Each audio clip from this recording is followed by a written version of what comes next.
And we want to welcome everybody to another edition of the Chomp, coming to you live from the long-awaited, new look, Escambia High School weight room. And again, Coach, we want to welcome you to the show. But Coach, let's talk a little bit about, we're going to jump right in. It's been a couple of weeks since we've done a copy of the show.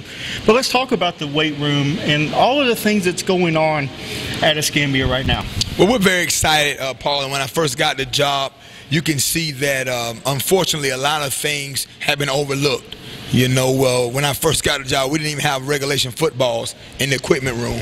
And so it was very unfortunate that people had let things go. I don't know who was to blame, and I really don't care, but I knew once we got in here, we had to change some things.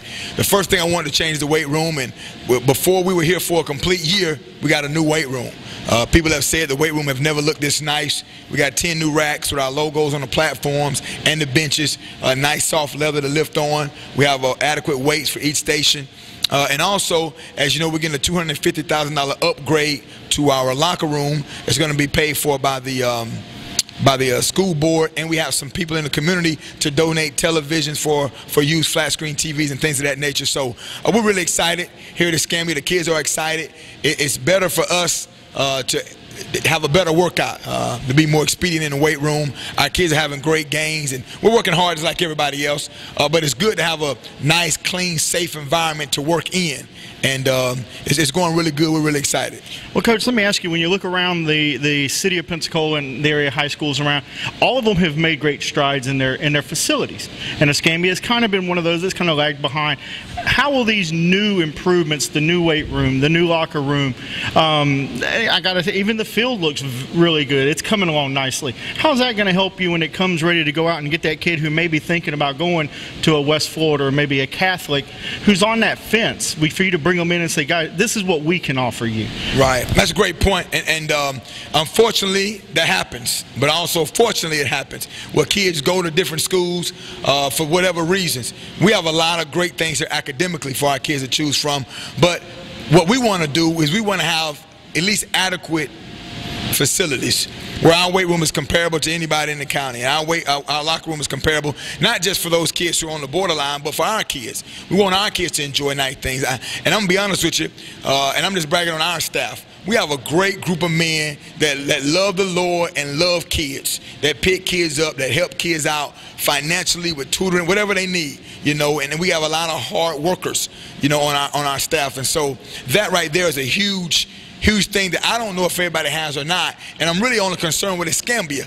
I tell people all the time, I just don't know anybody can offer what we offer, you know. But the biggest things is on the field, and it's going to take time. But we plan to let these changes in facility upgrades and in other areas translate to the football field in the area of wins, and hope that happens soon. Now, Coach, let me ask you one thing. If you followed Escambia in the last few years, not exactly been the biggest guys, and we've not exactly had the strongest team, and we've hurt in some of those areas. Now that our equipment is adequate, do you expect to see Escambia pairing up on size with these other kids and speed with these other kids? Because that was one thing that hurt us as a Gator football team, was we were going up against teams that were faster, they were stronger, and they were, you know, not to knock on any of the other coaching staff, but they had coaches that were better prepared on game night. Very much so. People are always complimenting us on the things that we're doing here at Escambia now, and the truth is they're just regular things. I'm sure at Pine Forest, PHS, West Florida, I'm sure they're doing the same thing we're doing. It's just that for whatever reason it hadn't been done at Escambia. And I think if you take the tradition of Escambia along with the talent and a staff that does it right, not that we're super great, we just do it the right way like so many other schools do, it hadn't happened here, the school's been neglected, then you get a good positive result. And you mentioned that, and I believe that's going to happen. One thing you got to look at is we let go 40 kids when I got the job. I was hired March 1st, 2012, and within 2 months, 40 guys who were in the program, 8 of them had been starting on varsity since they were sophomores. We let them go because they did not want to adhere to the rules that we laid down. It was very unfortunate, but I believe it's going to pay off in the long run. The positive is a lot of young guys played who will depend on this year. The other side of that is, and this is really, really, really important, is that you have to understand, when we got the job, we didn't have one football player that bench pressed 300 pounds. We didn't have one guy that cleaned 300 pounds that we kept with us. Now we have 10 guys that bench 300 pounds, 10 guys that clean 300 pounds. That's a huge difference. We beat Pace, and Pace is way stronger than us. Coach Lindsey's probably forgotten more football than I know. I mean, they have a great staff. They have a great weight room. They have great facilities. They have strong guys. They have a program, and we found a way to beat them. And so I tell our kids all the time, if we can do that when we're weaker, when we're slower, when we don't have a program, when we just got stuff thrown together, imagine what's going to happen over time as we get this thing clicking.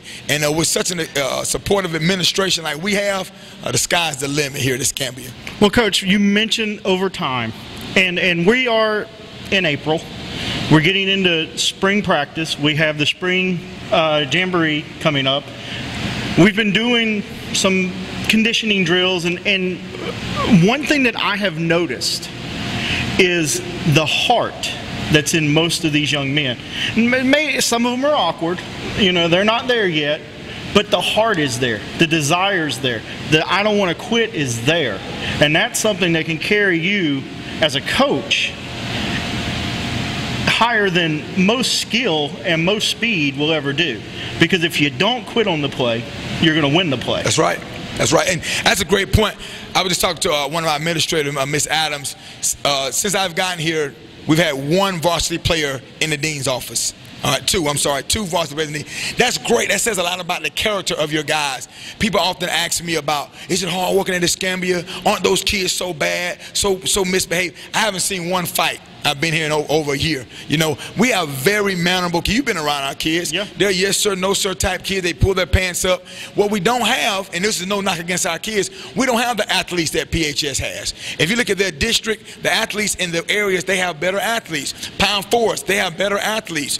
Catholic has some better athletes. West Florida, better athletes. We signed 8 kids to college this year. Not one Division I kid. You don't have to work hard to get a Division I kid a scholarship. The colleges are going to find them. So we don't have. So we have to win with what you're talking about. We have to win with heart and with effort. And I can tell you this: I can't tell you, or even guarantee you, or even guess that we'll win any game next year. We could lose every game. It's possible. I believe we have the talent and the coaching staff to win every game. But you never know what's going to happen. Right. But we have over 60 guys at every workout in April. In the morning, on Tuesdays and Thursdays, at 7 o'clock workout, we have over 60 guys. In the afternoons, on Mondays and Wednesdays, we have over 60 guys. That's not counting the guys that run track. That's not counting the guys that play baseball. And we have quite a few that do those things. No one in the county has those numbers. I know they don't. They don't have those numbers. So this doesn't say a lot about me. It says a lot about our kids. We have great student athletes here at Escambia, and we're developing great leadership. So I'm so excited about the season, about seeing Denarius Britt lead our guys, and seeing George Rutherford lead our guys, and Jake Durant lead our guys. That's what I'm excited about seeing, and it's happening. I can't wait to see if it translates on the field or not. Well, you know, one of the things that you notice when you're on campus now is the slogan. You know, we believe. You know, we believe. Attitude. You don't realize how much believing in yourself, believing in your teammate, and your attitude will result in W's on Friday night. Because if you're on the line and you know that, you know, you have my back, I'm going to have your back. And if you have a team that's functioning as a team and not a bunch of superstars, you can do miracles, you know, on the gridiron. And that's one thing that I think that as Escambia Gator fans this year, we're going to get a chance to look at and see, is you have taken kids who may not be where everybody else is, but in their mind, they believe they're where everybody else is. Oh, and you know, football starts in your mind. Oh, definitely. It starts in your brain. And if you look at any sport, a lot of times the team, you look at basketball this past year, March Madness, Florida Gulf Coast, who picked them? Those guys that make thousands of dollars to pick the winners and to do all the broadcasting, none of them picked them. You even look at football, even though Notre Dame lost the national championship game, they weren't even ranked in the top 25 at the beginning of the season. And yet they ended up number 2 or 3. So what you're saying has a lot of merit to it. We're a family. we actually genuinely love our kids, like I'm sure every coach does. But what happens with us, our love manifests itself in the way that we treat our players. We don't leave here. I don't leave here till 9 o'clock every night. My wife and my kids, they come up to the school every day to see me. Our other coaches, we're here all day because our kids want to be here. They want to work out. They want to run. They want to do those things. And this is what we do. We don't hunt. We don't fish. We don't hang out on the weekend. We don't go to Biloxi. We do Escambia football. And our kids, they gravitate toward that. And I'm going to be honest with you. For me, I'm so blessed to be here at Escambia. I wake up in the morning and I'm like, wow, they're going to give me a check to coach football. I hope they don't figure this out. Hope they don't figure out that I would do it for free. They're going to give me a check to be around young men and help build their character up and help build them up as young men. And so I'm very excited. We're working now on recruiting season. I believe we're going to have 15 guys signed to go to college next year. I'm tickled pink about that because it's going to help further some guys' education. And, you know, if you get education, you can really go far in life. Right, and that's one thing that I did notice walking through the locker room on the bulletin board. You have Southern Miss and the letters from Southern Miss and South Florida and letters from South Florida. And you know, in our neck of the woods, you don't want to forget the Troys and the South Alabamas and those guys. But they're all represented in that locker room. That can be you if you work for it. And Coach, just that message, they see that day in and day out, walking in, walking out. They see you on the phone. They see you talking to recruiters. They see what you've done to the gym. You have a group of men, young men, that believe in their leader, and their leader is you. You know, and I only look for great things out of Escambia this year, and including what we're doing. You know, every show is a little more fun, and you see all this thing. I can't tell you how much I've enjoyed seeing firsthand spring practice. You know, the workouts, the things you're doing. That, guys, we're going to give you a small taste of it when this show ends. We'll give you 2 or 3 minutes, let you see what Coach is doing. These kids have bought in, and it means exciting football at Escambia this year.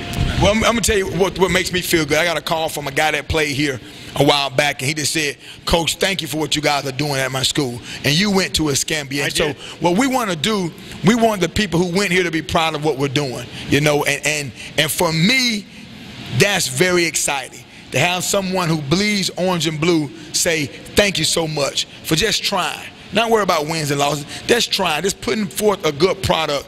And our freshman team, you know, won 7 games last year. Beat PHS, beat West Florida, beat almost every team around here. And our kids are building on that. And with the staff that if I lost our staff, we'll be horrible. But with the staff that we have and the administration and the teachers here at Escambia, and like you said, no one's doing this. No one has a weekly coaches show. Right. No one we're doing a live, I talked to the guy at the barbershop, but he said he'd love to have us over there. A live call-in radio show starting the first weekend in May. No one's doing that. We're doing a coaching clinic. No one's in this area, probably in the state, is going to have every game broadcast live on the internet. Who's doing that? And so the reason we're doing it is for the student athlete. That's why we're here, right. For that young man you're talking about. And with Trent Richardson getting the guys Nike uniforms to wear, and with the upgrades, we're making upgrades to our stadium now and our practice field. And I just think if I was a student, I would be so excited about playing at Escambia because I get to be a part of that change. Right. And it's an exciting time to be a Gator. And, you know, the other thing, if you look around, too, we got a trip to Orlando. Yes, sir. Year. Yes, sir. The team's going to get to go play at ESPN Walt Disney, which is an amazing opportunity. They're going to get there and play a team they would never, ever get to play against in Legacy High School out of Colorado. That's going to be brought to you guys on the Gator Football Network. You know, so if you can't make it to Orlando, we're going to bring that game to you. West Florida game, big game here. It always draws a big crowd. If you can't get there, we're going to show it to you. It's going to be brought to you live on the Gator Football Network. But the thing that excites me the most about the network is the coaching staff opening the doors and saying, guys, it's all access. All access. I want everybody to see what we're doing. That's right. You want to see what our practices look like? We're going to give it to you. You want to see what our weight room looks like? We're going to give it to you. You want to see what a coaches meeting looks like? We're going to give it to you. May not be sound, but we'll give it to you. That's right. But no school is willing to do that. Right. No coaching staff is willing to just open their doors and say, this is what we have. But you guys are. Why would you do that? Well, for a lot of reasons. One, a coach called me from not in this area, well, in this area, not in this county. He said, said, Coach, do they have guns over there? Do you feel threatened when you go to school? Has someone tried to stab you? And I'm laughing. Like, are you kidding me? Escambia is like, it's pleasant. I mean, my kids run around after school. They come up here and they run around. You think I would have them in an unsafe environment? Escambia is a great place to be. And so people don't know because they're not here. Right. You know because you're around us. Everyone can't be around us, so we want to show it to them. We want to show them that we coach our kids hard, but we're not going to use profanity. We're not going to downgrade. We're not going to talk down to your son. We're not going to belittle him to motivate him. We're clever enough to find other ways to do it. Tony Dungy did it that way. Bobby Bowden did it. Mark Rick does it. Tom Landry did it. John Wooten did it. So we're going to coach that way. Nothing against other guys. I don't knock anybody's way of coaching. But we have nothing to hide when it comes to our jobs here at Escambia. And so anybody is welcome anytime. And you guys are going to give them a sneak preview in our coaches meeting as well as our practice sessions. And I think it's exciting. If I was a fan, we got kids who families in the military. One guy said to me last year, Coach, my son was on JV. Now he's going to be on varsity, but I'm going to be deployed for a year, and I'm not going to get to see him play. Well, now he can. Absolutely. If he can get an internet signal, he can watch every game. He can watch the coaching. He can watch me go off on his son. That's right. From long distance. You know, so I just think it's unparalleled. And we want to do what other people won't do. That's what we want to do. We want to outwork people. I'm not that great a coach. I'm telling you, these guys around here have been in it for a long time. So they obviously are better at it than we are. So we're going to try to outwork them. I can't buy experience. Right. I've been coaching 12 years. I haven't been coaching 25 years. So I can't buy experience, but I can work my butt off. And that's what we're going to do. And every guy on our staff feels the exact same way. Well, one thing that I've noticed coming to the spring workouts that you're having right now in the mornings is when a kid makes a mistake, he's not ridiculed for that mistake. He's coached. He's not yelled. I mean, do we yell? Yeah, we yell. We clap our hands. But I've not yet heard anything that would go, yep, there it is. There's that old coaching mentality. It's back. It's all been, all right, son, let's get this right this time. Let's get to, you know what, you don't want to do it right. Give me a bear claw, get back in line. It's not been in your face, grab your face mask or any of that. You know, it's just not something that's there. And these kids are responding to what you're doing. Right. It's a confidence issue. I think guys who have to belittle people have a confidence issue with themselves. When I first got this job, a guy from the newspaper called and he interviewed me, and he was kind of giggling through the interview, and nothing against him, but the headline said, Escambia doesn't hire just any clown, they hire a former comedian.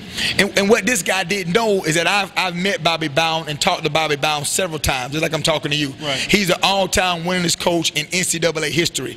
Every time I've heard him talk publicly, the first 10 minutes is all jokes. He just joked. He realized that being a head football coach, you have to wear many hats. Our staff is confident in who we are. I've been Willie Spears for 35 years. I'm pretty confident in my own skin. So I don't have to belittle a kid to make myself look good. I don't have to talk down to somebody to get my point across. I can communicate well enough to say what I got to say without making you look like a fool. And the truth is, we try, and we're not perfect at it. We try to coach the young man like he was our own son. And I spanked my son yesterday, matter of fact. We get on to our children, but we love on them. And so anytime you hear us telling a kid, you back crawl, you don't want to do it right, I tell you what, you leave. And what we also do, though, we go back, we pat them on the back. We go back, we give them a fist pump. We say, hey, man, we know you can do better. And so I just believe that's how you're supposed to do it. And what I really want to be able to do is win so we can show people there's another way. Right. Not saying your way is wrong, but there's another way. Well, Coach, you know, we have a lot coming up. A lot of things happening here at Escambia. A lot of things happening on the Gulf Coast, football-wise. It's getting ready to fire up. One of the things that we have coming up is the Coaches Clinic, which you talked about. This Coaches Clinic, I don't recall anybody doing one. This is free to the youth coaches. You're wanting to get the word out, and you're wanting to train the youth coaches to coach proper technique, the importance of proper technique. Why do you want to start teaching these other guys? Why, you don't have to take your Saturdays and do this. Why does this coaching staff choose to do this? Great question. Well, first of all, if you ever stop learning, you stop growing. If I think I know it all, then I need to resign. What our staff did this past weekend, we went to University of Southern Mississippi, and we sat down with their coaches. A lot of coaches go to coaching clinics, which is fine. But what we do, we go sit down with the staff one-on-one. So with one of their offensive coaches, he's one of the co-coordinators and wide receiver coaches, my offensive staff, we sat down with him for 3 or 4 hours, and we just talked football. Why do y'all do this? How do you do that? Now, they run a totally separate offense than we run, but we're a high-paced offense. We're going to be no huddle next year. We wanted to learn from that. We also wanted to learn other things, so we learned. We sat down with their defensive staff, and we learned. And I thought, you know, if we're doing that, shouldn't the little league coaches or youth coaches do the same thing? And they can help us out. They can help us learn about their athletes, learn about this area. I just don't. I think everyone needs to do it. We all need to learn, and they may not have the ability or the resources that we have to go to the colleges. Right. So all we're doing, we're not special. We're just taking what we learned and we're bringing it to them. I've been to Alabama, Auburn, Florida, Florida State, UCF. We've been to a lot of clinics over the years, but we're going to take what we learn and give it to them. It's a free T-shirt for every coach that comes. It's free registration. You get a free binder with it. You get a free DVD of our drills that you're filming, our drills, and some highlights of our Swamp Fest. You get all that free, and we're going to give you 2 tickets to any game you want to go to for free. It's no strings attached. We just want to. We're in the business of helping young people, and you know. And I've watched a lot of youth league games this year, and in some of the games, I'm not saying the coaches aren't teaching it, because sometimes our kids do things that we didn't teach them. Right. But I just want them to be empowered with knowledge. And we're going to have the registration right here in the weight room. Then they're going to join us at practice so they can be on the field and hear us coach our kids. And then we're going to go into the media center. We're going to break up and have sessions where we talk. And it's not just going to be all us dictating or talking. We're just going to facilitate it, and it's going to be a back and forth deal. So that's May 11th. Registration is at 8 o'clock in the morning. Free lunch. Think about it now. Free lunch, free T-shirt, free binder, free registration, 2 free tickets. Best price in town. You can't beat it. I like free. I like free. Free is a good number. Now, we also have the Orange and Blue game. Very important. If you're a Gator, former Gator, or any Gator, you know the Orange and Blue game, you know, years ago was followed up by the Powder Puff game. You know, but it was always a time to bring the alumni in. It was a time to bring the team on the field and just give the alumni and the neighborhoods a sneak peek of what they're looking forward to. What about Orange and Blue this year? We're excited. It's going to be, I believe, May 16th. I believe it's going to be the date. We're going to have the Orange and Blue game. And the next week we'll play our game against Navarre and Crestview over there. But we're going to have everybody, all the guys that dress out will play. We'll basically have offense versus defense. And we'll go up and down the field. And we're going to have referees there, of course. Going to have the concession stand open. We're going to have the band there. It's going to be a big deal. You know, we have a great band here, the Pride. Mr. H does a phenomenal job. So those guys are going to be involved. We're also going to have like I said, every player is going to play. We're going to showcase every quarterback, every running back, every defensive lineman, every position. Cheerleaders will be there. It's going to be on a Thursday because some other teams may have theirs on a Friday. And so we're very excited about the Orange and Blue game. And the best thing about the Orange and Blue game, Paul, is it's guaranteed that we're going to win. That's right. A Gator will walk out victorious that day for sure. And then the following week, we're going to load on a bus and go about 40 miles up the road to Crestview and kick our season off with the Orange and Blue game. And Coach, what have you, or the Jamboree, have you had a chance to hear anything about Crestview Navarre, what they have going on? I know it's a little early, but you know, I also know you like to prepare. Yeah, we do prepare. Crestview has a new coach. He came from Pearl River Junior College. They ran the spread offense over there. So he's going to be the offensive coordinator. So we guess he's going to run the spread offense. Crestview beat us last year pretty bad. We had 8 turnovers. That was the biggest loss we had all season. And I think what happened, we lost to a very good West Florida team. Our kids are disappointed because we lost by 2. And I didn't do a good job of getting us ready for the next week. And we just didn't play well. And so we wanted to play them in the spring, kind of a get back. You know, they got us. Right. We want to get you back. And us playing the regular season didn't work out scheduling-wise. So we're going to play them. And then Navarre, who didn't have a spring game, they wanted to join in with us, which is great because Navarre was one of the top teams in the state last year, going all the way to the semifinals. And we played them last spring and barely lost. But we're going to play them again, and they run the spread as well. One reason we run our offense, Paul, that we run the triple option, is because everybody else is running the spread. To be honest. times. That's why why we run it. My dad taught me a long time ago is to be a leader, not a follower. And I don't think running the spread makes you a follower, but I think if you're running the spread because everybody else is running the spread offense, then you're a follower. It's harder for guys to prepare for us because they don't see what we do every day. Where it doesn't mean we're going to win, but it makes things more difficult for that defensive coordinator. So we're excited about playing Crestview for 2 quarters, then Navarre for 2 quarters, and then we're going to go over that Saturday, as you know. I mean, we're going to load up that night, drive to Panama City, spend the night, and that Saturday we're going to play against Godby, who won the 5A state championship last year, West Florida, who only had 1 loss, and that was the Godby, Leon, Mariana, Bay High, and it's going to be one more team over there. We're going to be playing against. That may be it. We're playing 5 teams over there, 2 teams. So that's 7 games. 2 quarters apiece. Yeah, you know your broadcast team, we're calling that the Gator Marathon. The Gator Marathon, We're not sure we're going to make it. Yeah, good. That's a lot of football in a very short period of time. It is. But, you know, you're talking about running the triple option. And, you know, if you've watched football enough or you've listened to it, you know, triple option's kind of like Novocaine. It just kind of wears you down and puts you to sleep. It's a very hard offense to watch because it's very meticulous in what it does. But what it does do is it destroys a defense. And if they're not conditioned, the triple option will eat you up by the time you get to the 3rd and 4th quarters. Now, if you're running into that, and we all know, you know, September in Florida doesn't mean we're in the 70s. It's still 98 degrees outside. What do you expect to see defensive breaking down come 3rd and 4th quarter? We do, and this year we're running a play every 13 seconds. So we're right on the ball, running the play, right on the ball, running the play, right on the ball, running the play, right. And so in the weight room, when you come to our workout sessions, there's no breaks. It's almost the teacher came in the other day that coaches another sport and said, "Is this a circuit?" I said, "No, this is our normal workout. We go. There's no rest. We go. We go. We go. We do everything fast."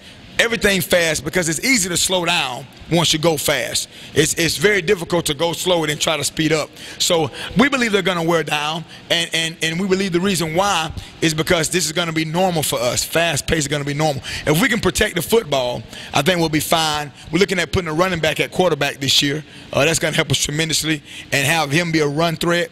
And I'm excited about it. I really think what we're doing is innovative. You know, the fact that we're running a no-huddle style offense in the triple option is similar to what Nevada does, a little bit of what Ohio University does, and of course offensively what Georgia Tech does, and pace-wise what Oregon does. And so we're taking a little bit from those schools but making it our very own. And I'm excited about running it. I pray God lets me coach 30, 40 more years, and so we can keep evolving this thing and make it better and better and see where it takes us. And one of the things that you don't see around here is the triple option. Exactly. And the last time Escambia was good, they ran a triple option. 1999 with Coach Gillihan, they ran a triple option, and they ended up playing for the state championship game, losing by 3 points to St. Thomas Aquinas. And we all know who came from St. Thomas Aquinas. You know, if you're a Florida fan, you know, home of Tim Tebow and everything he did down there. And not to mention St. Thomas Aquinas has been a good team for many years. So to go in there and to get away only losing by 3, you walk out of that game with your head held high. Right, you do. And, well, Coach, we again, this is the Chomp, and we're going to have to wrap it up. We're getting a sign from the guys behind the camera, and they're telling us that it's time to wrap it up. So until next week, this is Paul and Coach Spears and the Chomp. Go Gators.